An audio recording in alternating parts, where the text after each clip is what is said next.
Have you ever been in a group setting where you offer a comment or a solution to something that's either dismissed or completely rejected, only to have somebody come in right behind you, say essentially the same thing, and all of a sudden the room finds it to be gospel?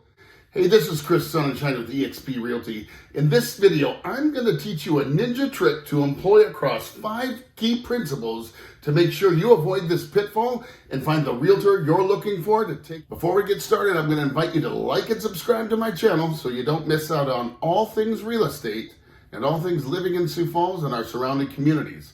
Without further ado, let's get started. Number 1, choose the person, not the experience. I'm a firm believer in choosing an agent that works for you and with you. Don't choose an agent based solely on experience. While it's important to have, it's not everything. You're going to be spending a lot of time together. This is a long journey. Choose for you, not for your house. Okay, here's where the ninja trick comes in. We're talking about personalities and communication. That's why the ninja trick starts with a DISC assessment. Now, the DISC in DISC assessment is actually an acronym that represents the 4 quadrants that people typically fall into as it relates to their behavior patterns, their work styles, and their communication style. So let's start with the first one, D. Now, D is direct or dominant. These are action takers. They place a high emphasis on achieving results and seeing the big picture. While they're confident and outspoken, sometimes they come across as being blunt or too demanding. Now, the I stands for influential. The folks in this bucket place a high emphasis on inspiring and persuading others. They're highly enthusiastic, energetic, open, and trusting. Now, the S is for steady or supportive. Those in this quadrant place a high emphasis on cooperation, sincerity, loyalty, and dependability. They oftentimes have a very calm demeanor and do not like to be rushed. Now, the C stands for conscientious or complete. For these folks, it's all about the data. Those in this quadrant place a high emphasis on quality, accuracy, expertise, and competency. Now, they love their independence, they demand the data, but often fear being wrong. How do you take this assessment and why is it important?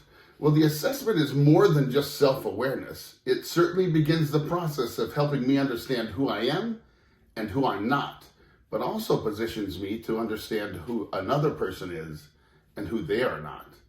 So uncover what your style is. I placed the link below the video here for what I have found to be the best free online DISC assessment that gives you a very nice report that we'll kind of go through here briefly.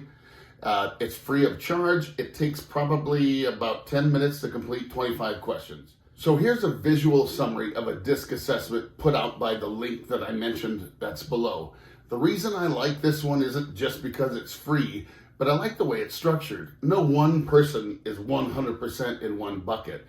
So it does give you that balance across buckets to kind of see maybe what is my dominant style, but what style do I exercise to support that dominant style? And where are my weaknesses or my blind spots? And yes, this is my DISC assessment. You can download it, my actual DISC assessment as well. Below I place the link if you're interested. Now, in essence, it's the foundation for encoding and decoding messages. Okay, but why am I telling you to do all this stuff when you're watching a video on how to select a realtor? Well, that leads us to number 2. Now, the second thing you need to know when selecting the right real estate agent for yourself is to remember chemistry is key.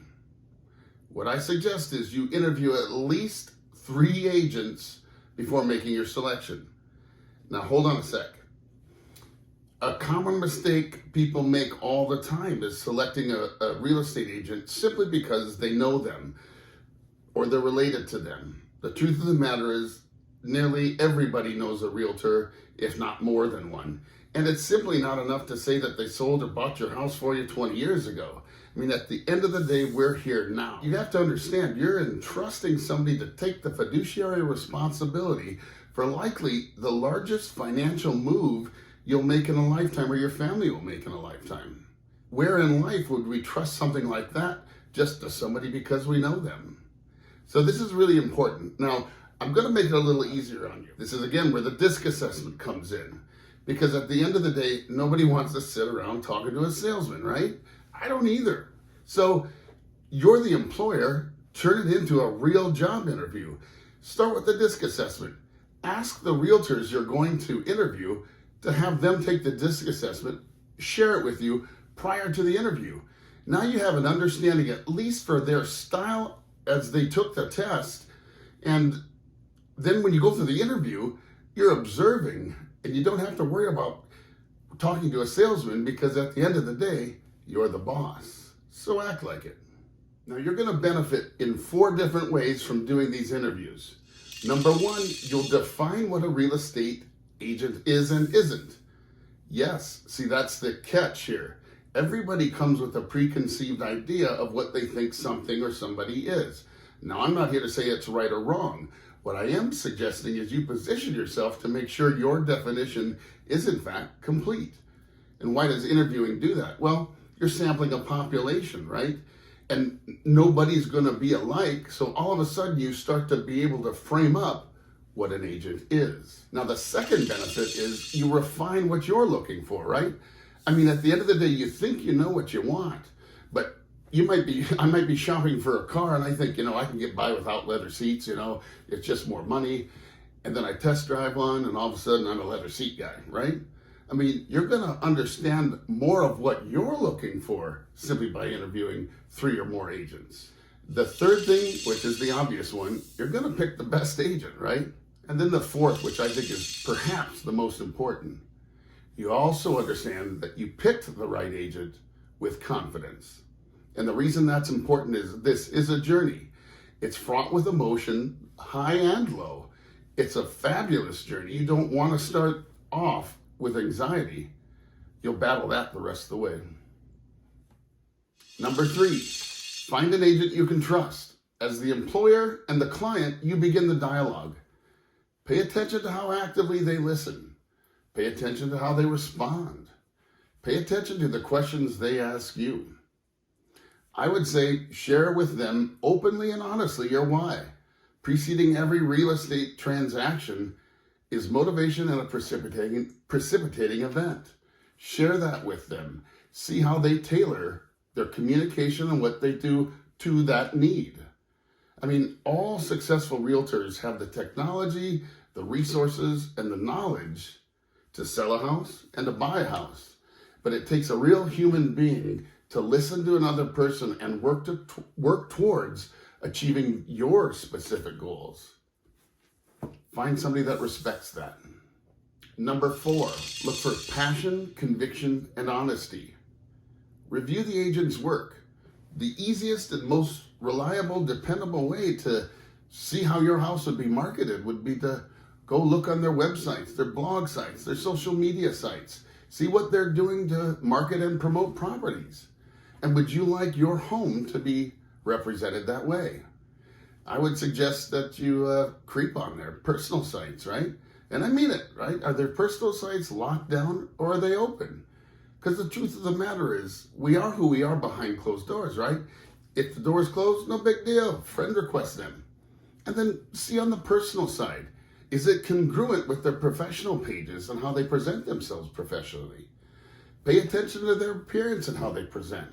I mean, this is the person that's representing you. You're looking again for passion, conviction, and honesty. At the end of the day, you need somebody that's going to tell you what it's going to take to get your house sold for the most money, or what it's going to take to help you find your dream home. And last, but certainly not least, number 5, go with your gut. It's by grace that we're not only gifted with, but we're created with intuition, if we can only listen to it. Our brains process information and emotions across all 5 senses to make decisions. When we're doing so, that feeling that comes up, that's our intuition, or our 6th sense. It's your gut. Go with it. Don't ask questions. Well, that's a wrap for me. This is Chris.sonnenschein. If you enjoyed this video, please like and subscribe to my channel so you don't miss out on all things real estate and all things living in Sioux Falls and our wonderful surrounding communities. Thank you. It's my pleasure to keep you informed.